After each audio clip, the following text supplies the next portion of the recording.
Hello and welcome everybody to another episode of The Content Crowd. The Content Crowd is a podcast where we explore what makes content resonate, from creative habits to point of view shifts to behind the scene breakdowns, so listeners and me also can stop mimicking others and start making something that matters. Today, I am pleased to have a colleague of mine, Amanda Hall, join us today to talk about not really all things content, but we'll probably find some way that content interweaves throughout some of her previous roles. And I think it's going to be a really interesting chat for everybody to see how content might work on the other side of creation. So, Amanda, thank you so much for being here. Yeah, thank you for having me. I'm excited to be here. So I have to start off by asking who you are and what you do. So that way we kind of know where to go from here. Yeah, so as you said, I am Amanda Hall. I am currently an account manager at Scrappy ABM. I made my way here from education. I taught every subject and grade level you can imagine, and then went into product design and found myself here at Scrappy now. That's awesome. So what's the transition from education to product design look like? My transition was surprising and a little messy and surprising, but great. I was the first full-time employee at an edtech startup. I was originally hired on a contract to do partnership manager type role, but I had trained in UX design because that's something I wanted to do. Barriers to entry are really high to get into design, but that's actually a need the company had. So I accidentally found myself there, which was a happy accident for both myself and the CEO. Okay, so UX design. I don't think I knew that part. So was this like previous to becoming a educator, or between, during? This was when I started planning on leaving education. So I wasn't one of those educators that thought I was going to be a lifelong educator, because to be quite honest, there's not many jobs out there that I could see myself doing for 50 years. Yeah, I get that. So when I wanted to leave as a teacher, I actually developed a product that helped in my classroom with organization and learning outcomes and whatnot. And so from that, I thought UX design could be a good transition for me. But like I said, the barriers to entry are really high. They want portfolios of real work and internships and things like that I just didn't have. So I pivoted from there and decided to lean more into marketing, because I myself had a small business that I built through social media. That's where I landed at the edtech startup, and they just happened to have that need. And I had done courses and was able to show that my work, the CEO liked it, and we decided to pivot into that direction.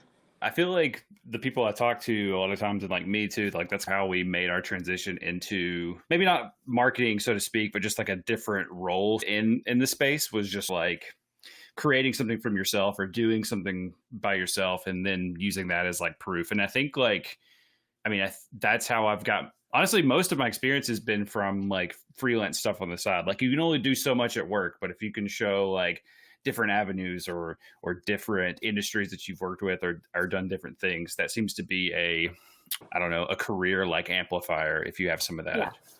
Yeah, definitely. All of the job pluses and things on the side that differentiate yourself from what you do in your everyday job.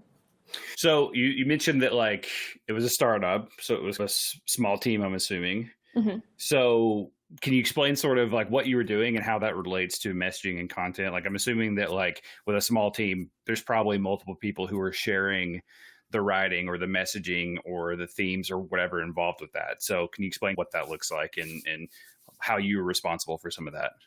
Yeah, so when we say small team, there's the CEO. There was a part-time COO that worked on that company and the sister company. And then there was me. I was a 6-month contractor that led into being the first full-time employee. And the team did grow after that. But to start with, if the CEO wasn't doing it, I was doing it. And there was nobody else. So as I said, I started with partnership management. So I watched my CEO lead a bunch of sales demos. And from that, I compiled the things that I saw and made myself a sales template. So content really started with creating some client-facing sales assets. One-pagers, things like that, things that I could embed into our product demo that would actually resonate with our clients rather than just be filler documents.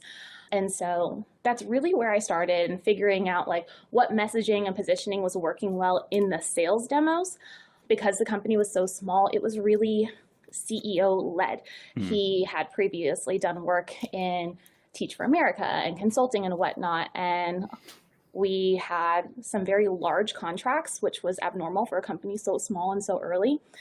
And it was all based on his relationships. And we were trying to expand beyond just the CEO's reputation and relationships and start figuring out what was going to work for the masses, the everyday customer.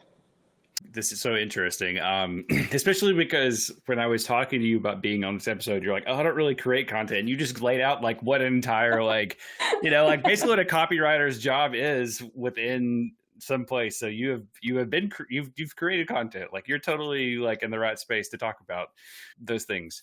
So I had a guest like a few weeks ago, we talked about this too. She was a ghostwriter or is a ghostwriter and was talking about the difficulty and the, I guess, like care that goes into crafting messages or writing things from the CEO's point of view. And so I imagine that's probably some that you had as well, like some tension there in terms of this is how the CEO is positioned this or talked about it. Like this is his product, his baby or whatever. And then you are going in and trying to see what actually works for people who might be interested in sales. So what does that kind of look like? And is it difficult to, in your experience, was it difficult to get a message approved by the CEO if it differed from maybe his vision from the beginning? Yeah. So as you can imagine, when you're the CEO that has these like incredible relationships, you're super smart and you've been using this messaging that worked when you were building on relationships.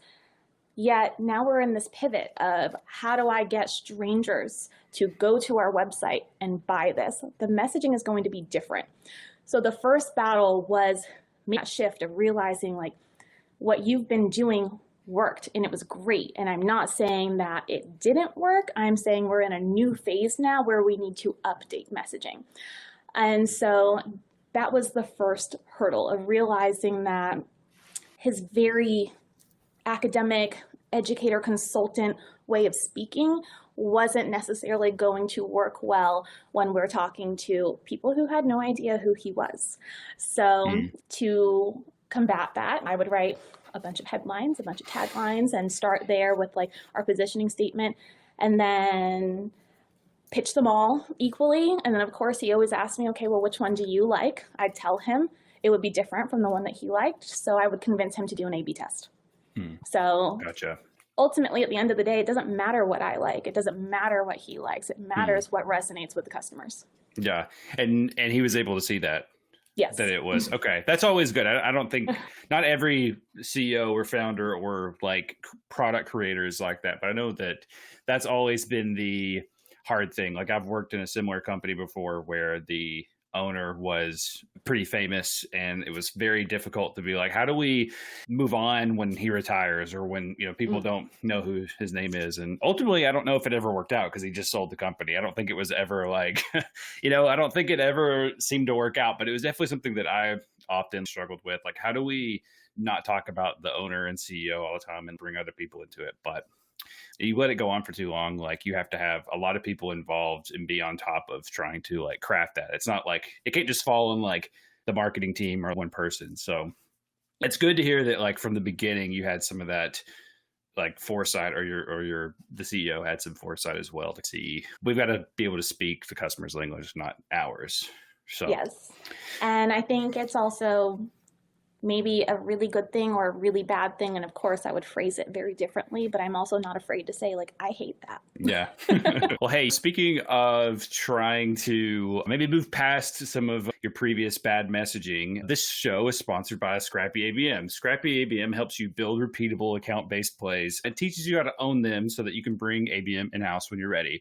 To find out more, visit scrappyabm.com. All right. So looking back, what kind of materials do you think made the biggest impact, like in sales? Is particularly because I think content and sales or like sales enablement or content-led sales enablement is always something that we like pitch a lot. And it seems like it's always, I don't know, not everybody and not all sales teams are like this, but a lot of times sales teams seem a little bit iffy on trying to spend too much time like nurturing or using content in that way. They're trying to get straight to closing a deal or at least getting some sort of movement. So what do you think was like the most beneficial for you guys? So I created a series of one pagers that we got a really great response from. I originally created them for conferences that we could talk with people, find out what their issues were, and then say, hey, here's this one pager you can take that gives you some information. But then we were using them in our demos and follow-ups as well. And I think the thing that made the one pager so successful is that I didn't focus on the features of the platform. I focused on your problem and which things that you could use to build learning that was going to actually solve that problem. Yeah. So we were very solutions led rather than feature led, and it really spoke to what the customer's problems were. Yeah, that was going to be my follow-up question, because you had a lot of really interesting points, and I think it's something that a lot of people sort of miss the mark on. Like when creating one pagers, trying to cram too much information into that one page, but it sounds like you had multiple ones and they were broken out by what certain problems somebody could focus, because it's one product, right? You're selling one product, but you had those broken out by different problems and how that product could solve the different problems. Okay, that's awesome. I've been in a lot of like internal discussions on what's like the most valuable piece of like content that we can use outside of email sequences. And I was like, one pagers seem to be fine, but do people download them? Do people look at them? Do they make more sense to make it as a web page, or does it make more sense to just embed it straight into something? But I do like that. I like that approach of where like you're focusing on who it's for, who the ultimate person using it is going to be for. We're not trying to create a one pager that makes the product look good, because that's for us. Like it looks good for us, but it doesn't really help anybody. And kind of the same thing for like case studies. I think a lot of case studies sort of go the wrong direction because they're there to sort of like bolster up like the company's credibility, but maybe it's not always written for the final reader, the person who's going to be getting something out of it. So I do like the idea of having one product with multiple problems and solutions and linking those to that. So I think that's a super good. Did you split those up by persona too, or was it just sort of just problem based? So most of our clients were all educators, and they were stakeholders in the education system. So I didn't really need to split too much by persona. It was really just focused on the type of learning that they needed to create. So as we're in our sales demos, if they're telling us like, I need to create like state compliant learning experiences where people are going to take these and show proof that they did it, that's a very different experience than if you are creating a learning experience where you want people to actually really learn and go apply this later. So the teachers out there will know. Every year you have to take a blood-borne pathogens course. No one actually, and you know it because you've done it every year for the past 12 years, and it's the same every year. So you're just click, click, click, click, click, done. But then there are other types of learning experiences where you need the content to be rich and engaging. So it was really just basically those different kinds of learning experiences. That was 2 examples, but there are other examples as well of like how you can use this same platform to do all of these different types of things. And when you're in the moment listening to what it is they're trying to do, you pull the appropriate one pager and say, hey, here's this, take a look at it, let me know what you think, and if this is going to work for you. Oh, that's such a good idea. And we're like working with like similar companies at Scrappy ABM, I think. Like we have some edtech people. Have you pitched that before? Like pitched that idea? Because I feel like that's a really good, when it comes down to figuring out how to create something like our retainers or whatever are usually like the email sequence or whatever like the distribution is, and then the destination is like usually one piece of content like a web page or one blog or one whatever. But I think like we could definitely squeeze 3 or 4 one pagers that are product based into that, because that's just writing one piece of content but just splitting it up into 4 things. I think that's a really good idea. It solves trying to fit too much into one thing and trying to hit too many people. And as ABM, we're supposed to be helping people be more targeted, more precise. So I really love that idea. Thank you. What would you double down on if you had, would you create more of those, or would you create multiple layers to those? What would you double down on if you had more time and budget back then, or even now, I guess?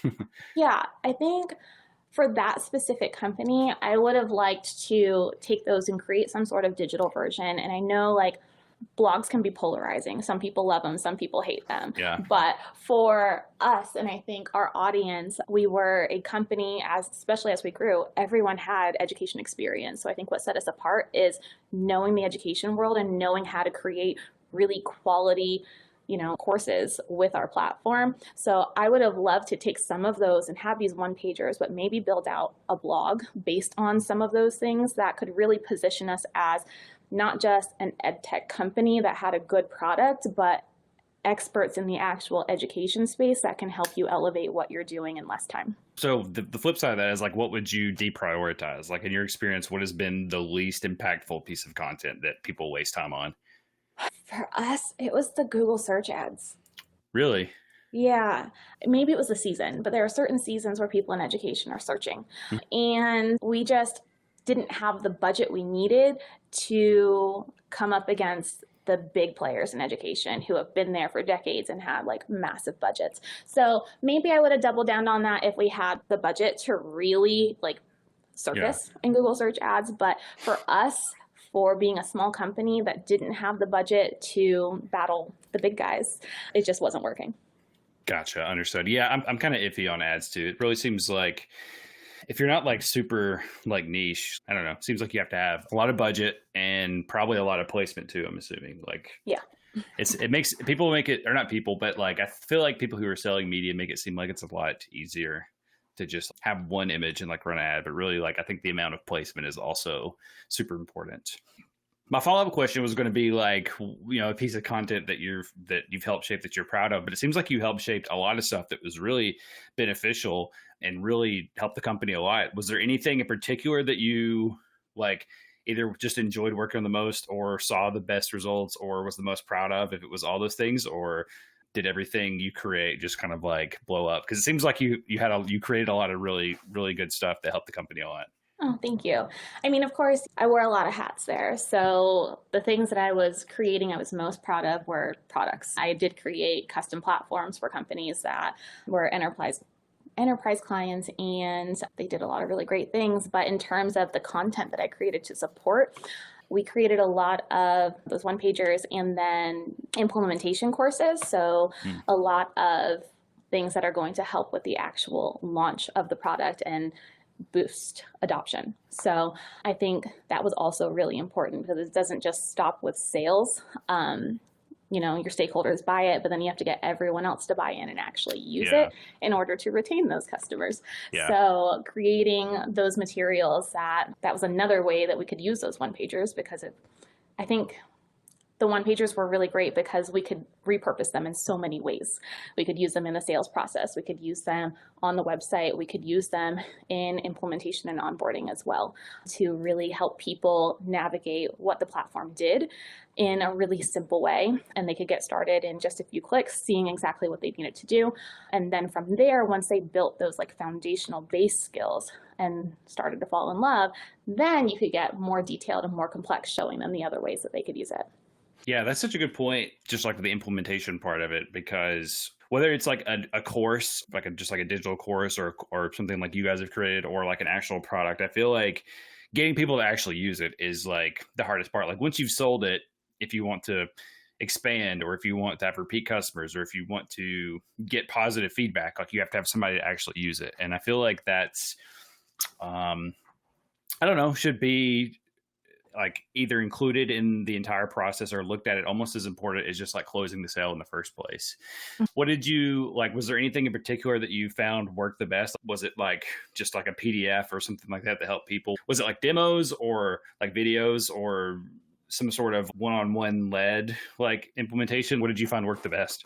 We did it multi-layered. So I would run like a live, basically like course, professional learning for our clients, and teach them all the things. They could ask their questions, which was really great to get more feedback on how people are going to use it and what was going to make sense to emphasize in those sales demos. Then I could follow up with that one pager saying, here's a basic little summary that highlights what we went over.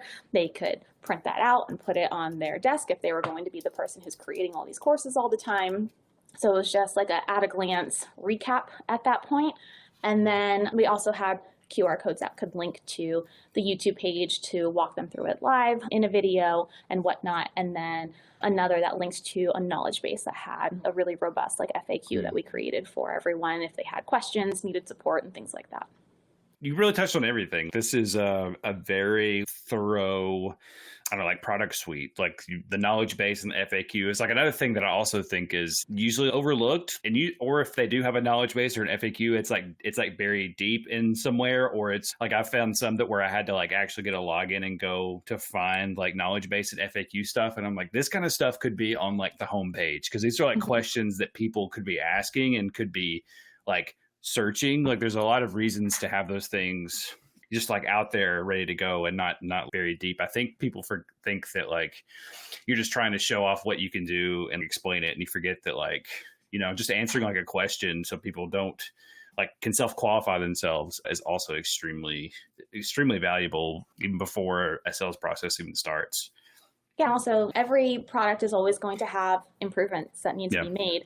And so if you find that people are constantly getting stuck on this one little area, you can get to that before it's a problem with your FAQ, where they could say like, I'm having a problem with such and such. And you say, here's how to fix it. And then they go fix it, rather than people just like quitting.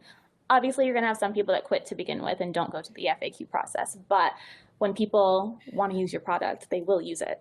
Yeah. So it seems like in your experience working in this startup, it was very heavily content led. Like obviously you have the product and everything, but it seems like content was really a driving force for a lot of this. The stuff that you created and helped create, I carried a lot of weight, it seems like. So yeah, I guess you could say that. Yeah. I'm now talking to you, I'm like, why was she acting like she didn't have anything to talk about? Like these are the things that we do all day. And like sometimes we wish we had clients that would take content this seriously and use it, and which we do. We have some that do, but you know, there's some that you have to really sell on. I've been told that a video in an email or a video talking about this wasn't going to be more beneficial than like a landing page. And I was like, I don't know, people will watch a 30-second video before they read something most of their time. So what's one thing, or it could be multiple things, but what's like the biggest things that you wish that more like startup leaders understood about the impact of content in this way, or like content-led movements like this? I think people want to see it to believe it. And so if you have quality demos or quality video clips, one-pagers, all these types of proof that you can do what you say you do, that's what matters. And then also speak their language. As a CEO, like it is your baby. You did what was working, and that is inevitably going to change over time as your product evolves and your market evolves. So I think it's not a discredit to you and what you've done. You did great things. Now it's just time to adapt and move and be open to that. Very good piece of advice. How would you recommend somebody to do this on their own if they don't have, like you mentioned, like videos and demos and stuff like that? And that can be a little, I don't know, time consuming, but also definitely daunting if you don't have experience doing that. So how would you recommend like somebody who has a startup or is working for a startup and they're trying to figure out all these things? Is it, obviously they can't do everything, but how would you recommend them sort of create impactful pieces like this if they have lack of staff or lack of ability?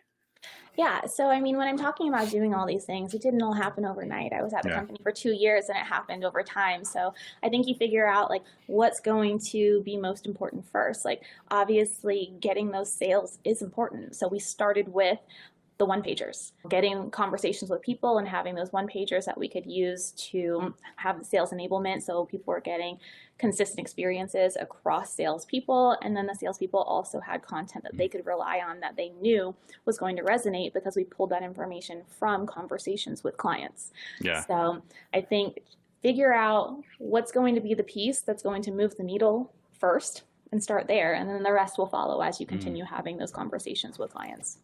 Gotcha. Yeah, that's awesome. I think, starting with what matters most or what's going to have the most impact is a good piece of advice. Maybe kind of hard to figure out, but you're talking about like you went and talked, or you had salespeople that were talking and understanding what problems people were experiencing and how you guys could solve it. And that sort of led, or at least like guided what needed to be created first. Like whatever we can create to directly like address these problems and link it with our solution was sort of like, it sort of just happened on its own in a way. Yeah, people come and they do a 30-minute demo, and you don't want them to sit there and then forget everything. It's hard to absorb every single thing that you saw in that moment. So just having a quick document that they can review later that kind of summarizes exactly what you went over that was actually important to them, I think makes a big impact. And what about getting buy-in from people who are, if you're talking to somebody who's not the key decision maker, what seems to be the best content to help with that? Is it like those one-pagers, like just being able to share those one-pagers and some of those videos? Because that's another thing that I think we run into a lot is trying to get buy-in on maybe the person you're emailing, but they've got to get it cleared by the next person in line and their entire team lead. And then maybe all the way up to the CFO who has to approve, like to pay for it. What are the same pieces of content? Do you see that working equally well to get buy-in across the board? I think so, because if you can educate your champion well, they can then take that to their stakeholders and do the same thing for you that you just did for them, right? So they can summarize exactly what the value is going to be and get the buy-in for you from those stakeholders before you even have to have a conversation with them. And then you're building that trust and building that relationship, which is important for all companies, but especially in a startup, just showing that you are going to offer like great customer service and be there for them. And you are communicating the same thing that, there are people within the company that have been speaking with you are saying as well, I think goes a long way. Yeah, that's a great piece of advice. So when it comes to, I know you claimed you're not a content creator, but you've been doing a lot of these things. But I think maybe some of it was being created out of necessity. Like you sort of had to create this to make this happen. So I'd love to know with like all of us, I think at one point have worked in a company like that or in a setting where you're wearing multiple hats. You're doing things that you mostly don't do or maybe don't have the ability to do and you're figuring it out. So I'd love to know when it comes to those kind of things, whether it's like the product messaging or the launch content or just trying to align the team around one movement, what's like the hill that you would die on in terms of being a marketer, wearing all hats and doing everything, even if, it's not what you were originally hired to do? Gosh, well, it's easier to get alignment when you are all the people. That's true. So there's that. But I think just getting that customer feedback, like that is the most important thing. So you can speak to their problems and speak their language and figure out exactly what it is that matters to them, especially if you're an earlier startup that has to wear a lot of hats and do a lot of things. Like, because I was running sales demos and designing the product and creating enablement materials and all of these things, like those conversations with the customers are what fed into all of that. That's awesome. We forget a lot of times and get so focused on the like selling the product or just getting out there that we forget that like people that are actually buying it are the ones we have to be thinking about and be considerate of. And I think that gets missed all the time, which is crazy because they're the ones that have to buy from us. And sometimes we have to listen to what they're saying and not assume that we know everything that's wrong or not wrong with them, all the things that they're focusing on. So I think, that it's like Instagram is famous for creating features nobody asked for. Yeah. Really want. So you can't afford to be Instagram when you are a smaller early company. You have to, just because you think something is going to be useful, sometimes you are right on and sometimes you are way off base. Yeah. That's such a good example. I think Instagram is also the worst at not listening to what people want. Like I'd love to be able to just pause a reel, not mute it. I want to tap it and pause it so I can come back to it like somebody's talking to me and I just want to, that's the most annoying thing that I have to sit there and hold my thumb on it to like, I know that's such a little thing, but I know that that's something. All other video platforms have figured it out, except for Facebook. They did the same thing. Facebook, for some reason, you can't read comments without the video playing is also such a weird thing. Yeah. I don't know. And now it matters where you put your finger because you can hold it to do 2 times speed or you can hold it to pause, but you have to know exactly where to put your finger. Yeah. Also, I don't understand the feature rollout kind of things either. Somebody sent me a comment like direct message the other day from a reel. And I was like, I didn't know you could do that. When I try to do it, I can only share the comment to my story. And it's like, why is that? Why should I be able to share it to my story first before I can share it to a friend? It seems, I don't know. And I don't know. There's always been weird like rollouts of stuff too. That's what if we all got to test it together and decide if we like it? Yeah. I don't know. Instagram is great. Like everyone uses it and it's like king out there, right? But at the same time, like why are you doing these things? I hate it. And it doesn't make sense. I really only have it because my friends send me videos and I need to be able to, like, I want to be able to watch them. For a while, I was just like, I can't watch this, but I was like, I'm missing out on stuff. So it's really FOMO, I guess, that got me. Yeah, but this has been awesome. Thank you so much, Amanda. I want to thank you so much for coming on here and chatting with us and for talking to us about all things content, even though you swore up and down that you were not a content creator. So thank you so much for taking the time and chatting with us and giving some great piece of advice. It was really great to be here, so thank you. All right, everybody. We'll see you next week.